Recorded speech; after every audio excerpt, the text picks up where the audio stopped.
நமது அம்மா ஆட்சி நடக்கிறதுக்கு நம்ம எல்லாரும் ஒத்துழைப்பா உசிலம்பட்டி தொகுதி ஒரு எடுத்துக்காட்டு. எதை பேச வேண்டுமானாலும் இறுதியிலே 58 கிராம கால்வாய்க்கு நிரந்தர அரசாணை வேண்டும். 58 கால்வாயில் தமிழ்நாட்டுக்கு தண்ணி தந்தாங்க.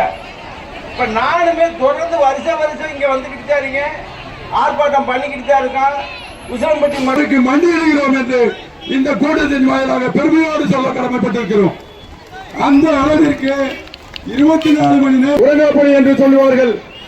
அதே போன்று கடந்த 4 ஆண்டு காலமாக உறங்கவில்லை. ஒரு சிலர் அவரோடு இணைந்து இன்றைக்கு இந்த உசிலம்பட்டி பகுதியில் தனிப்பட்டவற்றை நான் வருகிறேன், உனக்கு மருத்துவமனைக்கு வருகிறேன், அரசு ஆஸ்பத்திரிக்கு வருகிறேன், உங்கள் பிரச்சனையை வேலை தன்னாரன் பி என் நல்லரசு கோடாட்சி என்ற பகுதிகளில் 58 கால்வாய்க்காக குரல் எடுக்க வருகிறேன் இருக்கின்ற திமுக அரசு திமுக அரசு வேண்டும் வேண்டும் வேண்டும் வேண்டும் வேண்டும் 58 கிராம கால்வாய்க்கு அரசாணை வேண்டும்.